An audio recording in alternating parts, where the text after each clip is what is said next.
you know, Mayor 139 is saying, I mean, this movie is sort of building upon the aesthetics of the cut up of Geisen and Burroughs or remix or graffiti and using those aesthetics to create an original New York myth.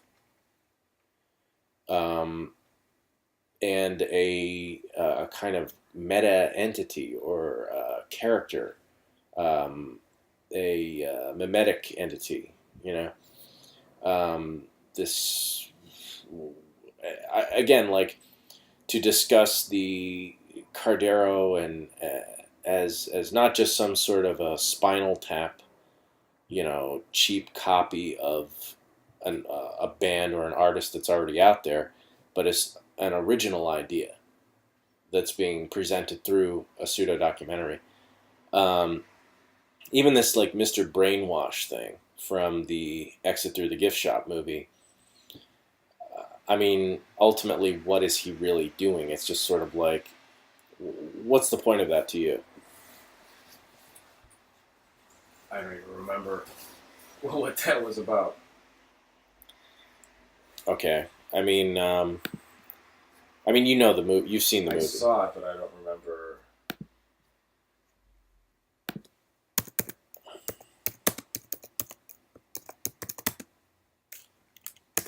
What I mean, what's your take on? I mean, do you have I, any I, I'm telling comment you, at I all? honestly don't. It was had something to do with this guy, and like it was similar territory. Was he real or not, or something? It had something to do with that. Yeah, That's what I remember. But Mr. Brainwash is a real artist, I think. but it was sort of this question. It's like, is he really an artist or isn't he? You know what I mean?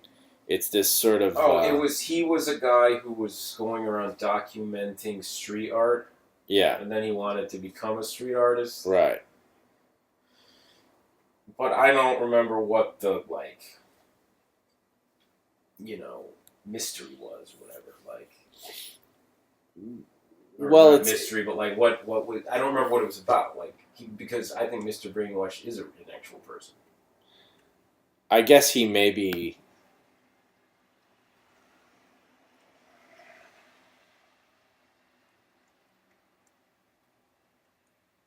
I just remember it being like, is this real or is this not? But I don't remember the details.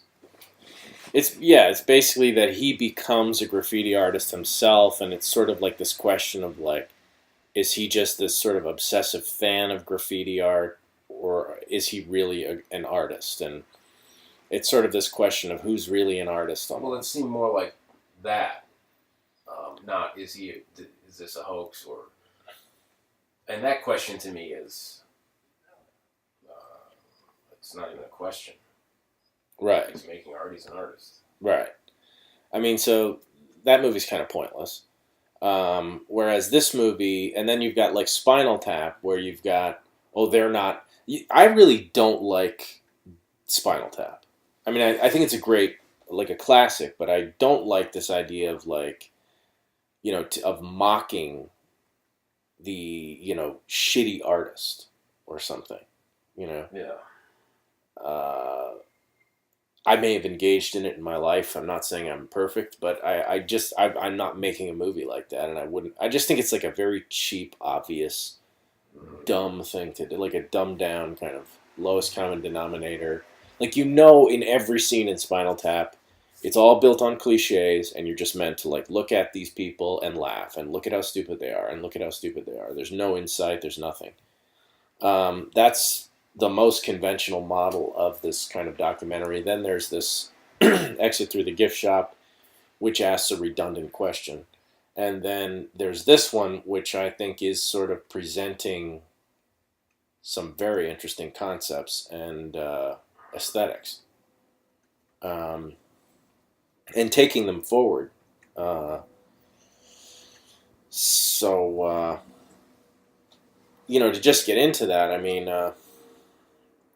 I think the way it was made, the people who were in it, That all the people who were in it being in some way aesthetic influences on the film.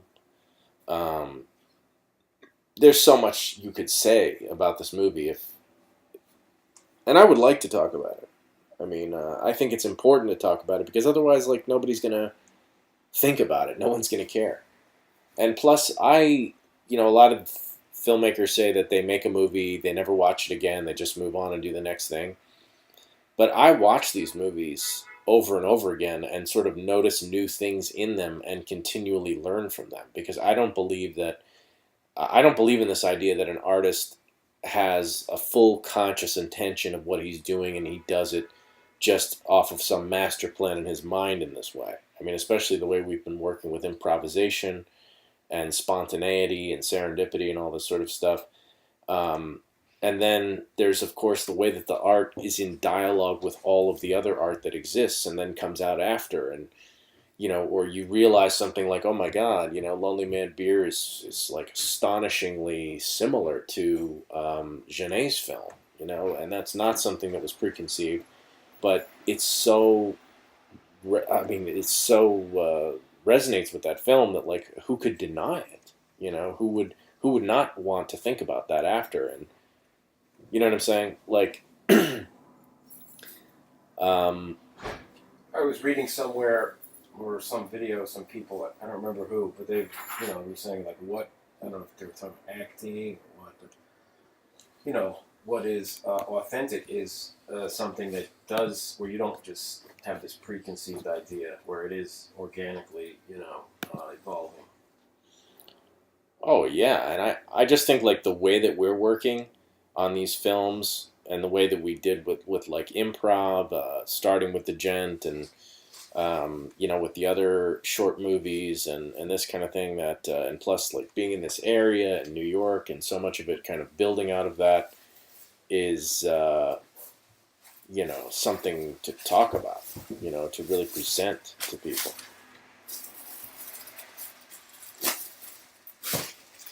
Yeah. You want some tacos? What? You want some tacos? Sure. All right. I'll touch base with you tomorrow. Okay. Oh, do you know where that road is?